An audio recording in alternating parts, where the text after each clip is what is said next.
सगळ्यात प्रथम तर सगळ्यांना जय शिवराय, जय ज्योतिबा आणि जय भीम सगळ्यांना आणि जय संविधान.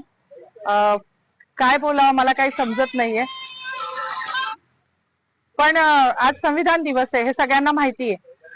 कुठल्या पण महापुरुषाने कुठल्या विशिष्ट जातीसाठी काम नाही केले आणि त्याच्यामध्ये स्त्रियांसाठी ज्यांनी काम केले ते माझ्यासाठी पुनर्जन्म देणारं व्यक्तिमत्व आहे. मग ते महात्मा फुले तर आहेच, ज्यांनी शिक्षण दिलं. त्यानंतर रघुनाथ कर्वे ज्यांनी संतती नियम देऊन स्त्रियांचं आयुष्य सुकर केलं. आणि तिसरे म्हणजे जे कायमच ज्यांना पिढ्यानपिढ्या त्यांचं ऋण फिटणार नाही असे डॉक्टर बाबासाहेब आंबेडकर, ज्यांनी हिंदू कोड बिल म्हणजे आज मला शोकांतिका आहे की मी जेव्हा जय भीमचा नारा लावला तेव्हा मला पोलीस स्टेशनला घेऊन येणारी जी महिला होती तिला पण म्हटलं, बाई आज तुझी वर्दी घालून मला घेऊन चालली ना पोलीस स्टेशनला, हे पण त्या बाबासाहेबांची कृपा आहे बरं तुझ्यावर. मला हसायला आलं, मी अजूनही आनंदी आहे, मला काही वाईट वाटत नाहीये. माझी नोकरी, माझं प्रमोशन मला काहीच कळत नाही, कारण माझ्या बाबासाहेबांनी हिंदू कोड बिलाचा जो राजीनामा दिला होता तो माझ्यासारख्या महिलांसाठी दिला होता. त्यांना माहिती होतं का भविष्यात माधवी जाधव जन्माला येणार आहे नाशिकमध्ये आणि ती माझ्या अस्तित्वासाठी लढणार आहे? नव्हतं माहिती, पण आमचं अस्तित्व निर्माण व्हावं. आज ज्या बसल्या आहेत ना तिकडे मंत्रिमंडळात डोक्यावर पदर घेऊन निवडणुकीपुरत्या, त्या पण बाबासाहेबांच्या जीवावर बसल्या आहेत.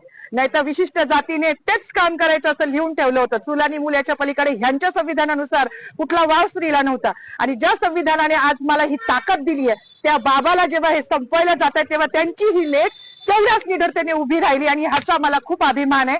जास्त काही बोलणार नाही. गिरीश महाजनांनी जो बाबासाहेबांचा अपमान केला आहे तो भरून निघण्यासारखा नाही. म्हणजे त्यांच्या दृष्टिकोनातून पाप धुवायला आता कुंभमेळा येतोय, तिथे जरी त्यांनी नदीत आंघोळ केली तरी तो धुतला जाणार नाही, इतकं मोठं पाप त्यांनी केलेलं आहे. त्यांचं पाप जेव्हा संविधानाच्याच मार्गाने त्यांच्यावर ॲट्रॉसिटी दाखल होईल ना तेव्हाच ते धुतलं जाईल.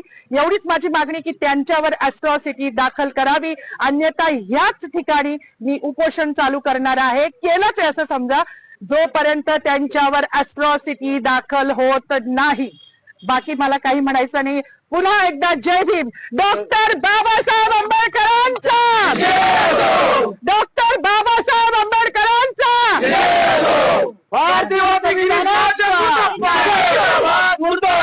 गिरीश महाजन मुर्दाबाद, संविधान जिंदाबाद, लोकशाही जिंदाबाद, हिटलरशाही मुर्दाबाद.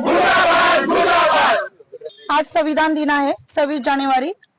सगळ्यांना जय शिवराय, जय भीम, जय संविधान, जय सम्राट अशोका.